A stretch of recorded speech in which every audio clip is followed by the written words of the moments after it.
Motorcycle থেকে পড়ে মৃত্যু, আছে একাধিক প্রত্যক্ষদর্শীও, অথচ সেটিকে হত্যা মামলা বলে চালিয়ে দেওয়া হয়েছে, এমন দাবি ঘটনার প্রত্যক্ষদর্শী ও আসামিদের। আর এজাহারের তথ্যের গড়মিলের দাবি বিবাদীর। চাঞ্চল্যকর এই ঘটনার শরীয়তপুরের জাজিরায় মিথ্যা মামলা দায়েরকে মানবাধিকার লঙ্ঘন বলছেন মানবাধিকার সংগঠনের নেতারা। আর মামলা উদ্দেশ্য প্রণোদিত প্রমাণিত হলে বাদীর বিরুদ্ধে আইনি ব্যবস্থা নেওয়ার আশ্বাস পুলিশের। বিধান মজুমদার অনির তথ্য ছবিতে ডেস্ক রিপোর্ট।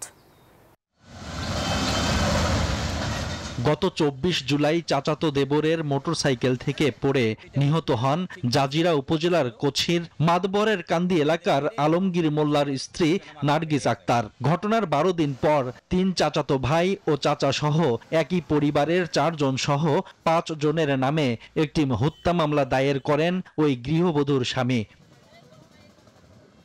মামলার ঘটনায় হতবাক প্রত্যক্ষদর্শীরা। তারা জানান, ঘটনাটি নিছক দুর্ঘটনা। মোটরসাইকেল থেকে ছিটকে পড়ে আহত নার্গিসকে হাসপাতালে পাঠান তারা। ৩ দিন পর চিকিৎসাধীন অবস্থায় মৃত্যু হয় নার্গিসের। মারা গেল অ্যাক্সিডেন্টে, মামলা দিল মার্ডার। এটা কি হইল? আমরা এই ঘটনা মারামারি হত্যা এটা আমরা দেখিও নাই আর শুনিও নাই। পারিবারিক বিরোধের জেরে নিরপরাধ ব্যক্তিদের ফাঁসানোর চেষ্টা বলে দাবি মামলার বিবাদীদের।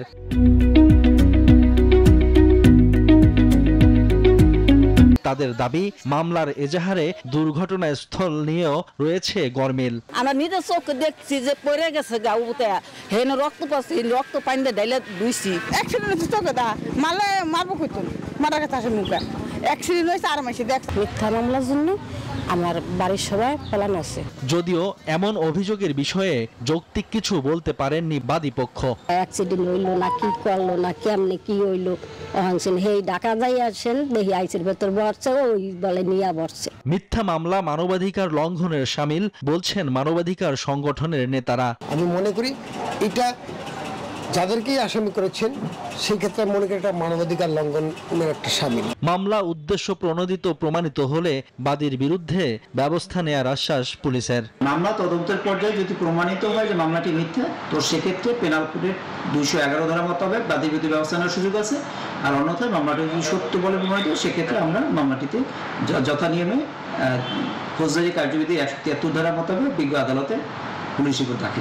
এটি হত্যা নাকি শুধুই দুর্ঘটনা, সঠিক তদন্ত করে নিরপরাধ ব্যক্তিদের মামলার হয়রানি থেকে মুক্তি দেওয়ার দাবি স্থানীয়দের। Desk report, news 24।